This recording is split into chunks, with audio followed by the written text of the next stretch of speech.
बच्चों, मैं रागनी Singh शिवव्रत Singh children academy से आपकी हिंदी अध्यापिका आज की इस कक्षा में आपका पुनः स्वागत करती हूँ। आज हम पढ़ेंगे हिंदी रिमझिम की किताब से पाठ 13, जिसके शीर्षक का नाम है स्वामी की दादी। आज का जो पाठ है उसका नाम है स्वामी की दादी। पाठ 13 स्वामी की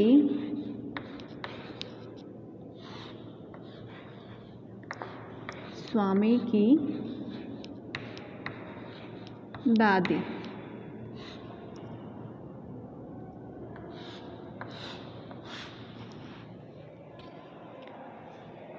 बच्चों, ये एक कहानी है। इसके लेखक R.K. नारायण हैं और अनुवादक मस्तराम कपूर हैं। इसकी साहित्यिक विधा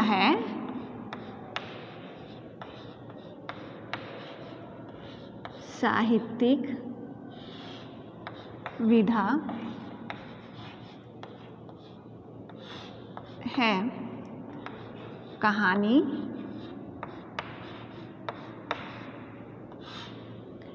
लेखक का नाम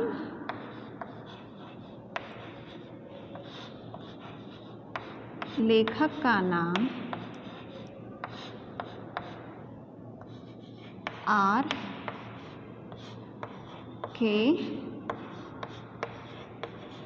नारायण।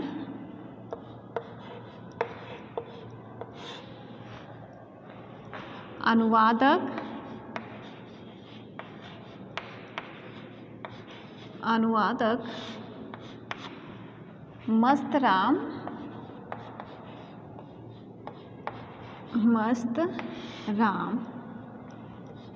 कपूर।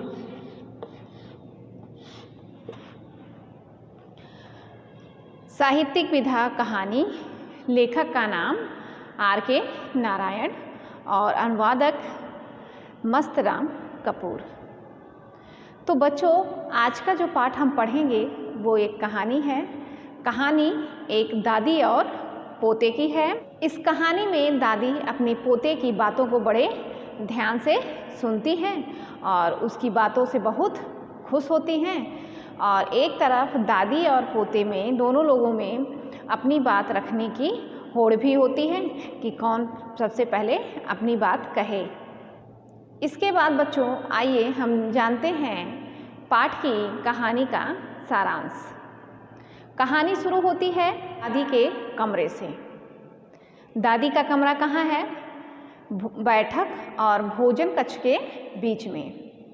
उनका कमरा कम हवादार अंधेरे गलियारे में है, जहाँ पर दादी के कुछ सामान हैं। उन सामानों में दादी के पास 5 दरियाँ हैं, 3 चादरें हैं, 5 तकियों वाला भारी भरकम बिस्तर है। उसके साथ एक बड़ा बक्सा है और एक छोटा बक्सा है, जिसमें दादी ने तांबे के कुछ सिक्के, लौंग, इलायची और सुपारी रखे हैं। ये तो था दादी के कमरे का हाल। आगे कहानी इस तरह पता चलता है कि कहानी के 2 मुख्य पात्र हैं। एक स्वामीनाथन, जो कि छोटा बच्चा है, और हैं दादी। कहानी के पात्र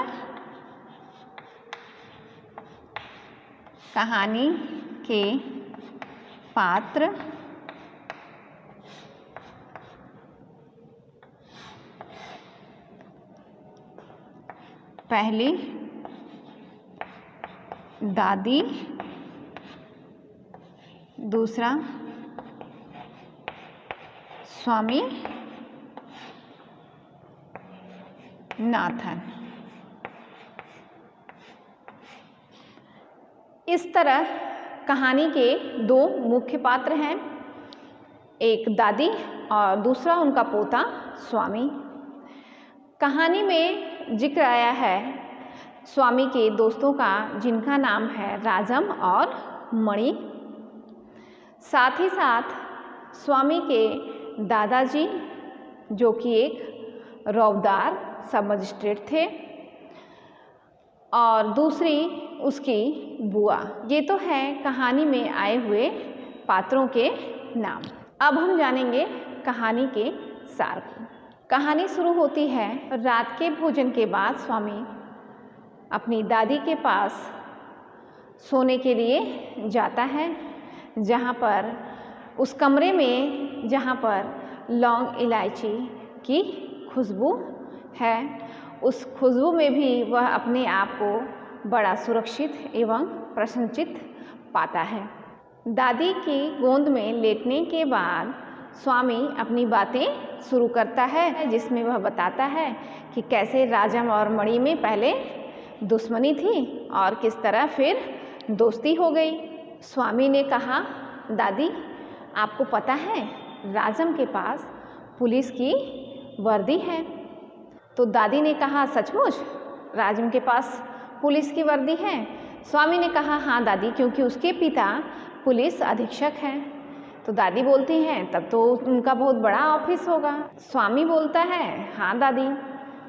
उसके बाद स्वामी की ऐसी बातें सुनकर दादी को अपनी पुरानी बातें याद आने लगती हैं, जिसमें उन्होंने स्वामी से बताया कि स्वामी तुमको पता है तुम्हारे दादाजी एक रौबदार सब मजिस्ट्रेट थे और उनके साथ काम करने वाले पुलिसकर्मी उनसे सदैव डरे रहते थे और उनसे बड़े से बड़ा खूंखार डाकू भी डरता था। राजम की बातें अभी पूरी नहीं हुई थी। वो सोच रहा था कि दादी कैसे कितनी जल्दी अपनी बातों को ख़त्म करें तो फिर मैं उसके आगे अपनी बात कहूँ, क्योंकि दादी इधर की बातें उधर सब मिला करके बात कर रही थी। उसके बाद भी जब दादी की बातें ख़त्म नहीं हो रही थी तो स्वामी बड़ा अधीर होके बोला, दादी बस करिए, बहुत हुआ। आपको पता है राजम गणित में 100 अंकों में 90 अंक ले आता है। उसके बाद दादी कहती हैं कि तुम्हें पता है कभी कभी तुम्हारे दादाजी प्रश्नों का ऐसा उत्तर देते थे कि परीक्षक भी आश्चर्यचकित हो जाते थे। वह औरों की अपेक्षा परीक्षा में क्या करते थे दादाजी, वे दूसरों के मुकाबले से उस भाग का 10वां हिस्सा लेते थे। परीक्षा के समय के भाग का 10वां हिस्सा लेते थे। इतनी जल्दी वो अपना कार्य पूरा करते थे। दादाजी की तारीफ में दादी ने आगे कहा कि तुम्हारे दादाजी कभी कभी इतने अच्छे उत्तर दे देते थे प्रश्नों के कि अध्यापक उन्हें 200 अंक तक दे देते थे। उसके आगे उन्होंने बताया कि जब उन्होंने एमए पास किया तो उन्हें एक मेडल मिला, जिसे दादी ने कुछ दिनों तक पहना भी। उसके बाद उन्होंने वह मेडल स्वामी की बुआ को दे दिया और यह कहते हुए दादी को थोड़ा गुस्सा आया कि बुआ इतनी बेवकूफ़ थी कि उन्होंने मेडल को तुड़वा कर उसकी चूड़ियाँ बनवा ली। इतना कहने के साथ ही दादी ने कहा कि परिवार में उसकी बुआ के जैसा कोई महामूर्ख दूसरा नहीं था। इसके बाद स्वामी दादी को फिर बीच में टोकता है कि बस करो दादी, क्या पुरानी कहानियाँ सुनाती रहती हैं? क्या आपको राजम की कहानी नहीं सुनना है? नहीं, सुनाओ। तो स्वामी कहता है, दादी तुम्हें पता है राजम ने एक बार शेर को भी मारा था। स्वामी की ऐसी बात सुनकर दादी ने कहा, सचमुच? तब तो वह एक बहुत बहादुर लड़का है। उसके आगे स्वामी बोलता है, जब उसके पिता एक बार जंगल में डेरा डाले हुए थे तो उनके साथ राजम भी था। उसी रात को 2 शेरों ने हमला किया। एक पीछे से हमला करके उसके पिता को गिरा दिया, दूसरे ने जब राजम को दौड़ाया तो राजम पेड़ के पीछे जाकर छिप गया और उसने वहाँ से उसको गोली मार दी। ये बताते हुए उसके बीच में ही स्वामी ने अपनी दादी को टोका, दादी सो गई क्या? दादी ने तुरंत कहा, नहीं मैं तो जाग रही हूँ। लेकिन स्वामी को लगा कि दादी उसकी बातों को अनसुना कर रही हैं, इसलिए उसने पूछा, बताओ दादी, कितने शेर आए थे? दादी ने तुरंत जवाब दिया कि 2 शेर राजम पर झपटे थे। दादी के गलत जवाब को सुनकर स्वामी को बहुत गुस्सा आया और उसने कहा कि दादी, आप राजम को पसंद नहीं करती हैं, इसलिए उसकी बातों को नहीं सुन रही हैं और नींद में जाने क्या उल जलूल बोले जा रही हो। स्वामी की ऐसी बातों को सुनकर दादी बोली, नहीं, राजम तो बहुत अच्छा लड़का है। दादी ने बड़े विश्वास के साथ कहा, जबकि दादी ने राजम को देखा तक नहीं था। उसके बाद स्वामी को लगता है कि दादी को शेर की कहानी पर विश्वास नहीं है। उसके लिए भी दादी कहती हैं कि नहीं नहीं, मुझे तुम्हारी हर बातों पर पूरा भरोसा है, पूरा विश्वास है, तुम्हारी कहानी पर मुझे पूरा विश्वास है। उसके बाद दादी ने मिठास भरे शब्दों में कहा कि मैं तुम्हारी एक एक बात पर विश्वास करती हूँ। तो स्वामी ने चेतावनी के तौर पर आगे बोला कि जो भी मुझे झूठ कहेगा या जो भी मेरी बातों का विश्वास नहीं करेगा, उसे मैं गोली मार दूँगा। उसके बाद दादी ने फिर अपनी कहानी सुनानी शुरू की। उसके बाद उन्होंने हरिश्चंद्र की कहानी शुरू की और कहा कि हरिश्चंद्र जी ऐसे थे जिन्होंने सच और अपने वचन का पालन करने के लिए अपनी पत्नी, अपना राज्य और अपने बच्चे को भी खो दिया था, लेकिन अंत में उन्हें फिर सब वापस मिल गया। दादी ने आधी ही कहानी सुनाई थी कि स्वामी खर्राटे लेने लगा और सो गया। कुछ देर बाद दादी भी रुक रुक कर बोलने लगी और उनको भी नींद आ गई और वो भी सो गई। तो ये तो कहानी थी दादी और पोते की, जो कि पाठ 13 स्वामी की दादी के पाठ का सारांश था। तो आइए बच्चों, अब हम जानते हैं इस कहानी का उद्देश्य। इस कहानी का उद्देश्य क्या है? कहानी का उद्देश्य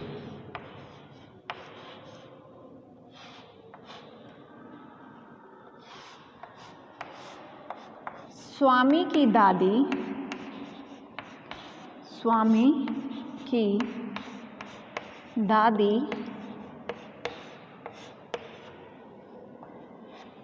पाठ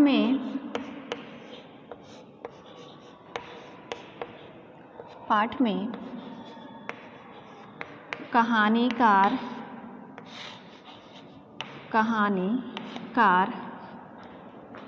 ने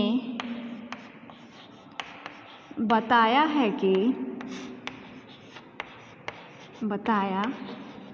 है कि अपने बुजुर्गों के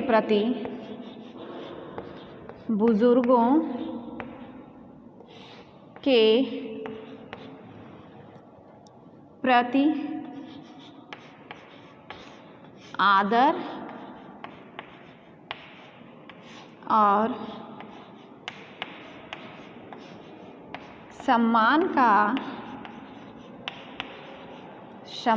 का भाव रखना चाहिए। उनकी देखभाल करनी चाहिए,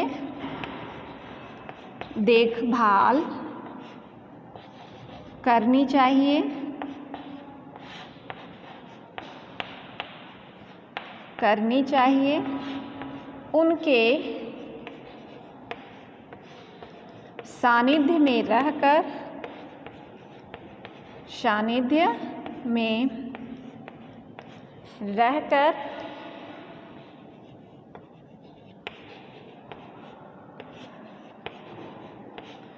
प्रेरणादायक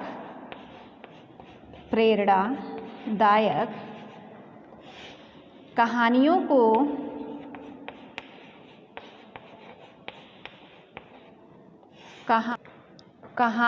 के माध्यम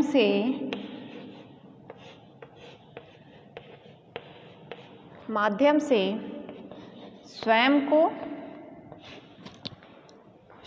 को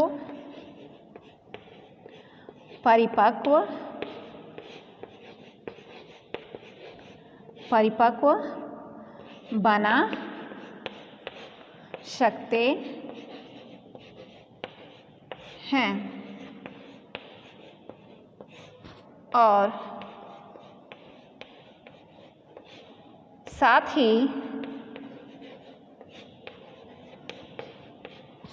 अच्छे और बुरे का फर्क जानकर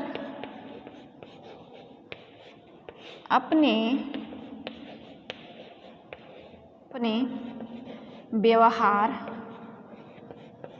व्यवहार एवं व्यक्तित्व को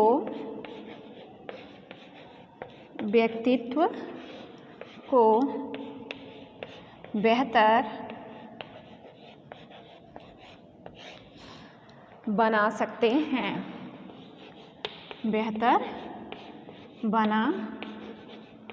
सकते हैं।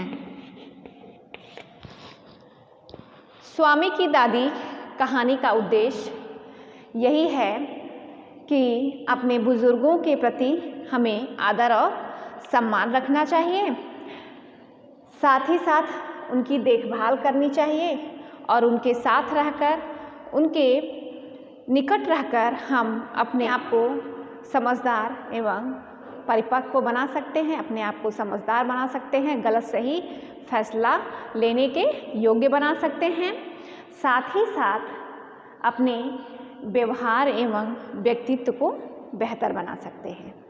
तो हमें अपने बुजुर्गों का सदा सम्मान करना चाहिए। तो आइए बच्चों, अब हम जानते हैं पाठ में आए हुए कठिन शब्दों के अर्थ को। कठिन शब्दों के अर्थ।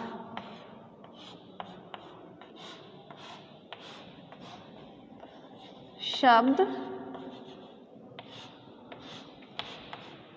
अर्थ। पहला शब्द हम लेंगे शानदार, का अर्थ होगा लाजवाब,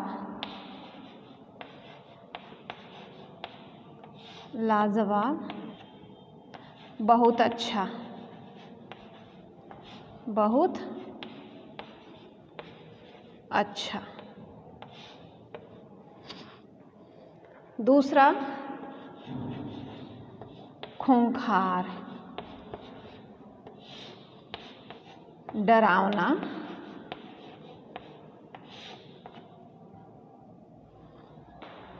खतरनाक।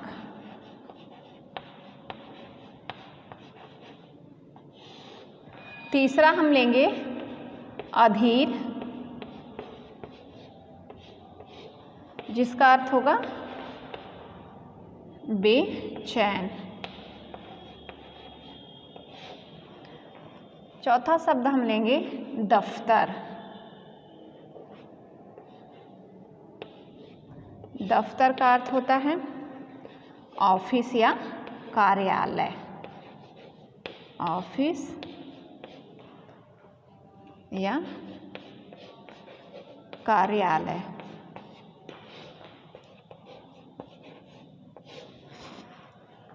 पांचवा शब्द हम लेंगे गड़बड़। गड़बड़ का अर्थ होगा उल्टा उल्टा। ये कुछ शब्दों के अर्थ। इसके आगे हम फिर नए शब्द लिखेंगे। अगला शब्द हम लेंगे परीक्षक। परीक्षक का अर्थ होगा जो कॉपी जांचते हों, जांचते हों। बेवकूफ़, बेवकूफ़ का अर्थ होगा मूर्ख। मुकाबले, मुकाबले का अर्थ होगा तुलना में। संदेह का अर्थ होगा शंका। संदेह का अर्थ होगा शंका। उल जुलूल का होगा अर्थ बेकार या व्यर्थ।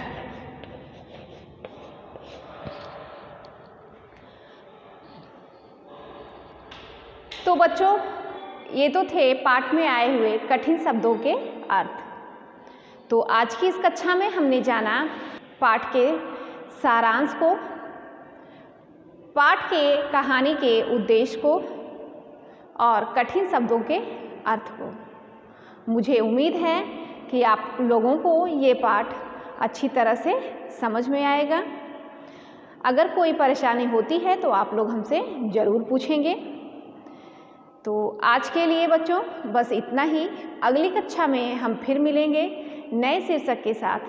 तब तक के लिए धन्यवाद।